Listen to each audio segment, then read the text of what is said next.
Imagine looking into the ocean and seeing a creature whose neck seems to have no end. Not a sea serpent, not a dinosaur, but something even stranger. I was Elasmosaurus, and I lived in a world that disappeared millions of years ago. Around 80 million years ago, the place you now call North America looked completely different. Much of it was covered by a vast inland ocean called the Western Interior Seaway. There were no cities, no roads, no humans, just warm water stretching across the continent. And beneath the surface, an entire world was alive. That was my world. I moved through those ancient seas with four powerful flippers. My body was streamlined. My head was surprisingly small. But there was one thing about me that made me truly unforgettable. My neck. It was unbelievably long, more than 7 meters, and inside it were 72 vertebrae.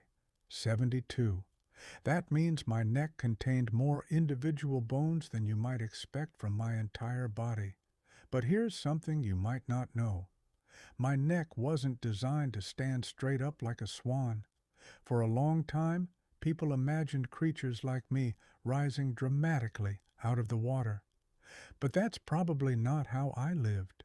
My long neck was much better suited to moving through the water, slowly, quietly, almost like a living underwater snake attached to my body. And that gave me an advantage, because I didn't always have to chase my prey. I could approach, I could stay low, and I could use my long neck to search for food while keeping most of my body farther away. Fish and other small marine animals lived all around me, and when something came close enough, I struck. My head was small compared with my enormous body, but my jaws carried sharp teeth. I wasn't the largest predator in the ocean, and I didn't need to be. The sea was full of hunters. Some were faster, some had enormous jaws, some were built for crushing. But I had something different. Reach. I could explore the water in front of me without moving my entire body toward every possible meal. But living with such an unusual body wasn't easy. Imagine carrying a neck several meters long and trying to move it through water efficiently. Every movement mattered. Every turn required control. My body had to work as one machine. 4 flippers pushed me through the water. My body stayed streamlined, and my long neck moved with me. I wasn't a monster. I wasn't a sea dragon. I was something much more fascinating, a highly specialized marine reptile. And then there's another strange chapter in my story, the story of how humans discovered me. When my fossils were first studied in the 1800s, scientists were so confused by my skeleton that they made a spectacular mistake.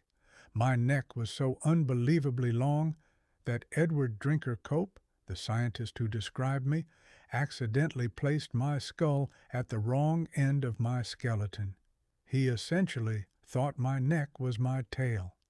Imagine discovering an animal so strange that you put its head on the wrong side. Eventually, scientists realized the mistake, and suddenly my skeleton made sense. The long part wasn't my tail, it was my neck, and that discovery helped reveal just how extraordinary plesiosaurs could become. But my story doesn't end with my strange skeleton, because today only a limited amount of Elasmosaurus material is known. Scientists still have to piece together parts of my life from fossils of me and my relatives. That means there are still questions. What exactly did I use my enormous neck for? How did I hunt? How did I move through the water? And what did my world look like when I was alive? We don't know every answer, and perhaps that's what makes me so fascinating, because every fossil is only a small piece of a much bigger story, a story written in stone. I lived in an ocean that no longer exists. I swam where cities would one day stand. I hunted beneath waves that disappeared millions of years before the first humans ever walked there. And now all that remains of me are bones. But those bones tell an incredible story. A story about an animal that looked almost impossible, yet was perfectly adapted to its ancient world. I was Elasmosaurus. I had one of the strangest bodies ever to swim through prehistoric seas.